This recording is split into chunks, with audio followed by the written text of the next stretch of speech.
Right, so British Shooting Show. Done and dusted. Yeah, I don't know if I'm pleased or not. It was relentless. Oh, it was manic. Absolutely manic, yeah. So obviously a lot of people like to see us there. We do genuinely like going, but it's we do. massive upheaval in an organisation. Yeah. So we've 6th year we've done it. 7th year it is now. Yeah, I think it's about 4th or 5th at the NEC. I can't remember off the top of my head. And it does take quite a bit of organising. This year, I think, to be fair, most of it fell on you. But this year, I think for all of us, it went a little bit easier for just a little really description as to what goes behind the scenes for us to get there and do the show. So we've tried various size stands. We've tried various methods of getting gear there. And I think the last 2 years have really worked fairly well. Yep.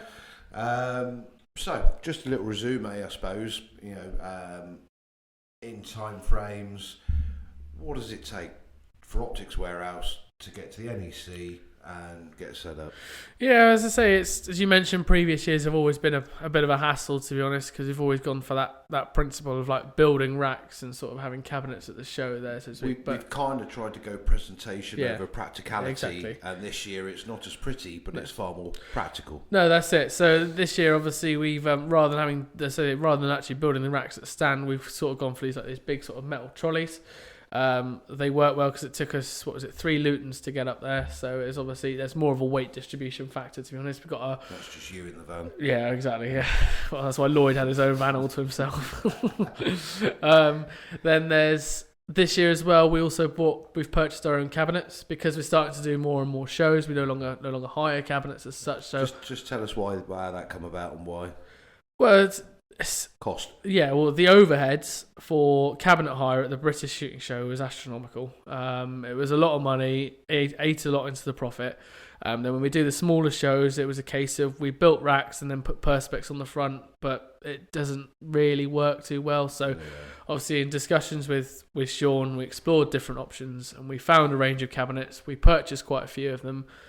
We've got them here. Obviously, we've now got some set up sort of in like a mini display room, and then we've got these collapsible cabinets, which now approximately takes 10 minutes to set up. The only issue is obviously, of course, with the glass panels. It's easy enough to fold out the frame and put all the clips in, but it's the glass panels that caused a bit of issue. But as I say, once we got used to it, it reduced all of that put together. Reduced probably our build time from like 4 hours down to 2 hours, I would say, quite easily. And to be honest, that's for our benefit, not the punters. Isn't exactly. It? But the less aggro and stress we got, the better it is all round. That's it. And I mean, it was quite nice this year, obviously, to have that ability, because we didn't put as much in the cabinets, so we designated the stock here as to what we're going to put into the cabinets, rather than get to the show and say, right, we're going to put that in the cabinet, that in the cabinet, blah, blah, blah, blah, blah, blah.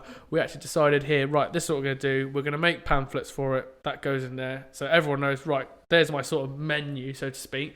I need to put that in there, that in there, that in there, and then it's done. And within reason, we try and keep stock as visible for brands. Have you got? And I got asked innumerable times, and I know it's frustrating for us as much as it is a customer. Did you bring? Have you got? I wanted to have a look at.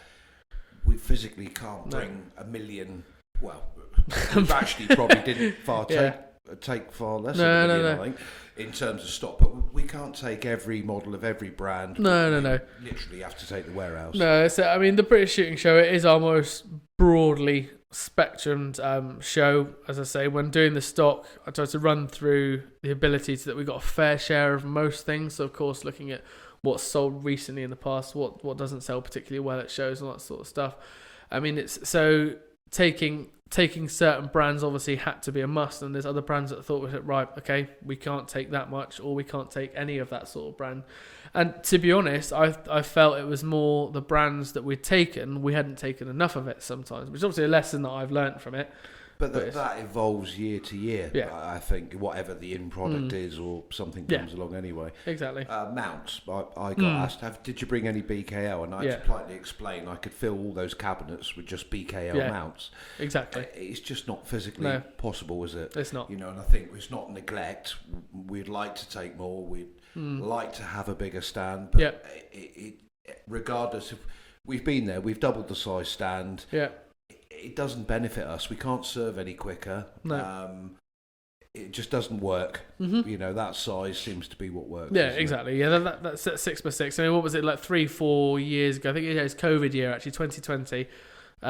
We tried that absolutely monstrous stand, didn't we? And it just looked brilliant. It did we all right. It looked fantastic, but when you worked it all out, you think actually no, you're not making as much as you'd actually like to off the back end of such a large show. So It doesn't increase our turnover; it just increases our overhead. Exactly, and at the end of the day, we're a warehouse, so giving off that image that we have all the stock behind us, I think helps. Say, look, they are a warehouse. It's like for example, when you go into Argos, isn't it? So you go in there, you got a little counter there, says I want that, and then you got racks of stuff behind you. You're looking at it in a book. Yeah, exactly. You see the physical product. Exactly. Yeah.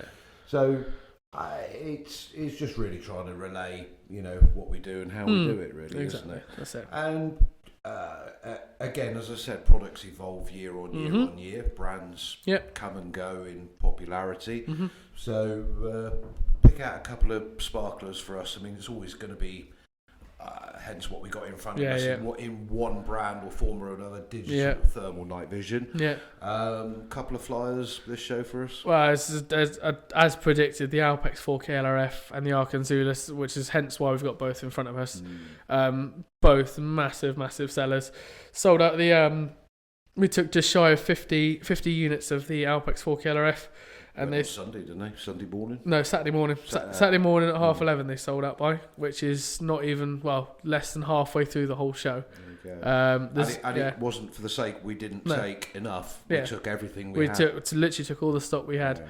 And then the same with the Arkansas. We took just under 75, and we came back with like 5 of them, which is crazy. Just to show how that's only been on the market like 2 months, and the impact that's had has been ridiculous. And we've had previous chats on both those products and rightly so. And that show and the turnover and the requests for them, the sales for them proves exactly that, doesn't it? So obviously, what will we do next year different? Do you think anything? It's a tricky one. So obviously, just because at the moment, just winding down from it, trying to work out what's worked and what's not. There's probably more efficient ways that we can get the stand physically set up. It's always tricky with the stock because there could be, it's the same obviously for you do the purchasing, for example, that stock can arrive 2 days before the show, and we're like, right, okay, we've got to quickly get it on there and quickly get it into the. We've got 6x6. We've got to compromise somewhere. So one brand either kicks out another, and unfortunately we've just got to play that by ear, haven't we? That's it. And with brands, I was going to say, I mean, pick out something. I don't know. What do we have in Vortex? I don't know. It just seems it always. Continuously sells itself. It's a very good brand for us. Without a doubt, I think it was Vector this year. Vector, we sold quite a lot of, like the 10 to 40 Sentinels, for example, ran out of them. It's just such a popular day scope for the money. Why didn't you bring some more? Because I made an error on the stock. That was my fault. That was, but no, we admittedly yes. Hindsight's a wonderful thing. Yes, admittedly should have brought some more of them. But we would have sold. But if it wasn't that, it'd be something else. Exactly, yeah. I suppose again, just onto another from a customer point of view. Every year on year, I come to see you, wait 20 minutes, come back again, couldn't see you.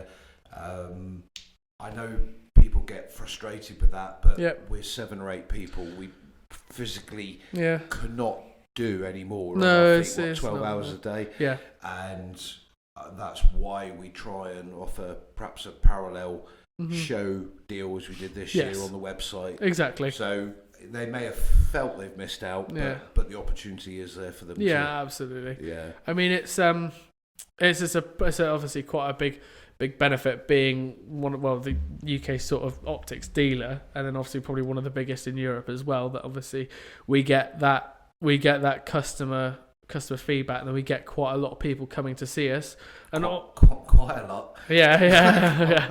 And not all that we can ask. As I say, we are a 7-strong team there, and every single person on that team has a breadth of knowledge across the whole range of scopes that are there. So all we ask is just for a bit of patience, really. And I appreciate, obviously, it's very, very busy, but we will obviously go through as many customers as we possibly can. And we get to do it all again next year. We do indeed. I had notification actually come through yesterday that it's going back to the original place, back to Hall 6 and 9, because obviously it was in Hall 5 this year. Yeah, I don't know. I don't know if that was an NEC booking thing, but I don't know what that was about. I'm not quite sure whether we sort of thought that made any difference at first, but I don't think it did. I think a lot of people said to me that it felt smaller, but that's because maybe it's just in one sort of space, whereas 6 and 9, it's sort of on an angle and split across a bit more, it's wider over. That's it. You can actually, one thing I found is I thought there was more in the previous halls. There's more room to actually get vehicles to go through. This year it seemed all a bit narrower, a bit more squeezed together. We got all ours in. We're just about, yeah. So obviously next year, NEC, same place, same time. Yep. We look forward to doing it all again. Absolutely. Look forward to seeing you, all you customers out there. Come and see us. Exactly. Yeah. Thank you very much for all that came to see us.